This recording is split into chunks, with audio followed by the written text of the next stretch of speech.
देखो कल हमने क्या बताया था, तत्पुरुष और द्वंद्व समास। आज बताएंगे द्विगु समास।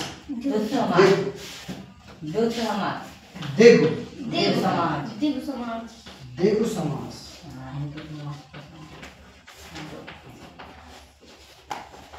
इसका प्रथम पद संख्यावाचक होता है। इसका प्रथम मतलब पहला, प्रथम पद संख्यावाचक होता है।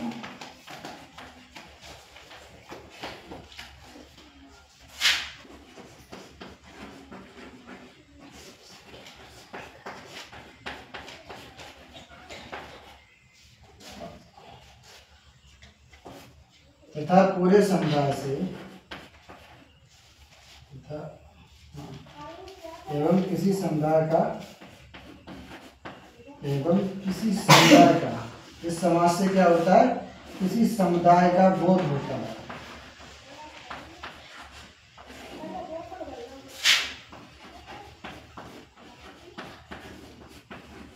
बोध होता है।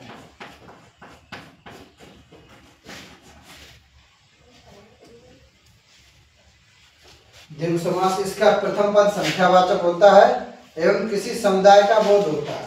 समुदाय मतलब समूह, समूह मतलब इतने सारे लोग हैं, समूह तो है, लेकिन हम केवल कक्षा कहते हैं, कक्षा समूह है, लेकिन वहां पे द्विगु समास नहीं होगा जिसमें समूह यानी कि पहला पद संख्यावाचक हो। जैसे 5 तारा, 5 स्टार बोलते हैं तो 5 तारा हो गया, तो 5 पहले संख्या आ गई, फिर तारा आ गया, तो 5 तारों का समूह हो गया। हो गया नहीं हो गया? ऐसे ही होता है पंचमहल, 5 महलों का समूह। ठीक, जो भी पद आए उसमें अगर पहला पद संख्यावाचक हो, जिससे संख्या पता लगती हो, 1 2 3 4 5 करके, यानी कोई संख्या का शब्द आता हो, तो उसको क्या कहते हैं, उस समास को क्या कहते हैं, द्विगु समास। क्या कहते हैं? जैसे पंचतंत्र है तो 5 तंत्रों का समूह हो गया। ऐसे ही है पंचवटी, 5 वटों का समूह। तो कई एक शब्द होते हैं, जैसे अगर कहा था चौराहा, सिंपल तरीका से चौराहा, तो 4 चौराहे किसको कहते हैं? 4 रास्तों का समूह होता है, मिलता है, फिर वहां पर चौराहा कहते हैं। जैसे लिख लो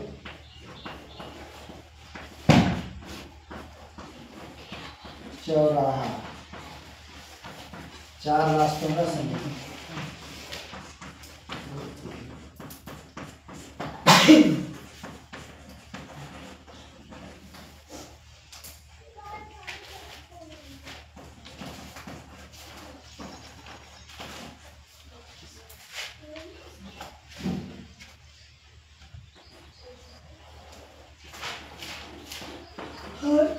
त्रिकोण, त्रिकोण तो देखा, सभी ने सुना है सवाल में। तो क्या होता है? 3 कोणों का समूह।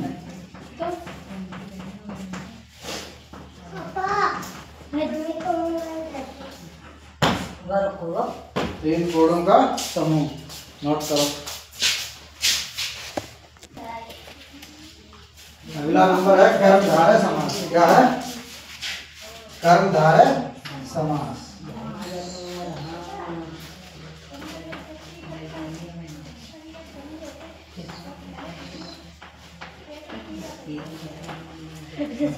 तेजी से बोला करो, क्या है इसका नाम? कर्मधारय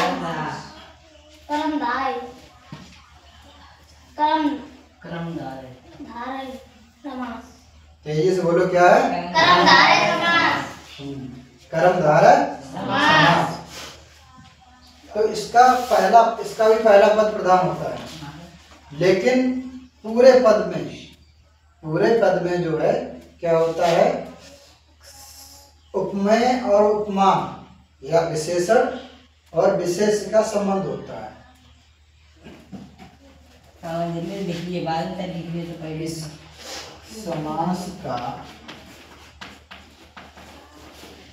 समास का प्रथम पद कौन सा? प्रथम पद प्रधान होता है।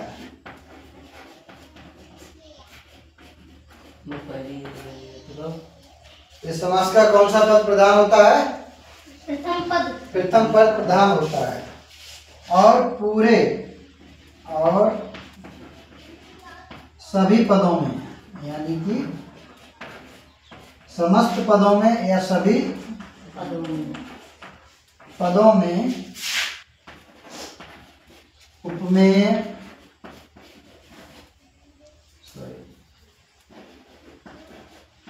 उपमेय उपमान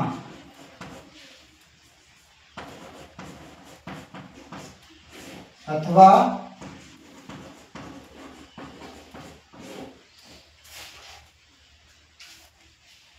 विशेषण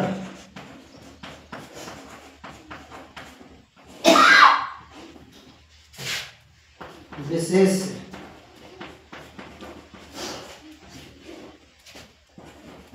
क्या संबंध होता है?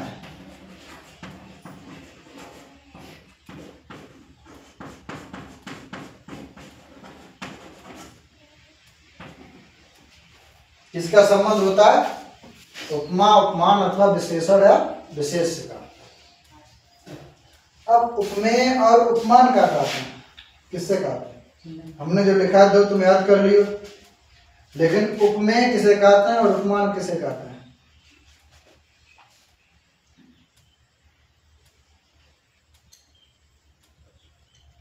अपमान से झूठो होता है।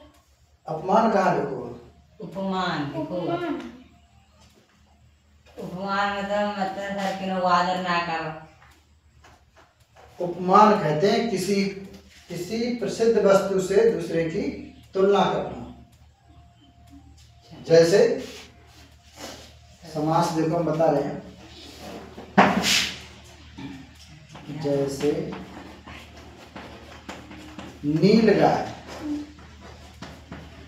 नील गाय किसने देखी है? मैंने ना देखी। हाँ? नील गाय देखी है? ना सर, हाँ? ना देखी नील गाय? ना अनीता नील गाय देखी? नीली लगा। हाँ देखो मैंने। नील गाय बोलता है। अच्छा, हमारा कदे करे। हमने देखो तो वो नीला होता है, नीला वो नीला होता है। लाल लाल ना हो तो लाल बोल तो लाल लेकिन उसको क्या कहते हैं? नीलगाय कहते हैं। यानी कि गाय की तुलना किसके? नील, यानी कि नीले रंग के साथ की गई है। गाय को क्या बताया गया? नीली गाय बताया गया है।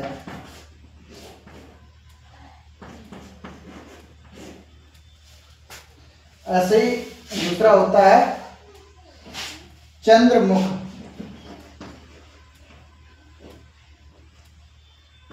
चंद्रमुख।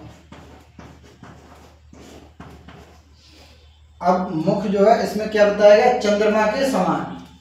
अब किसी का मुख चंद्रमा के समान हो सकता है? नहीं हो पाएगा। लेकिन मुख को किसकी उपमा दी गई है? चंद्रमा की। यानी कि सुंदर मुख को किसकी उपमा दी गई है? चंद्रमा की।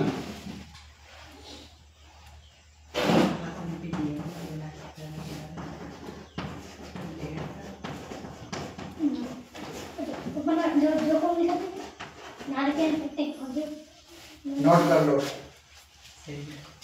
2 रह गए वो कल बताएंगे, ठीक है।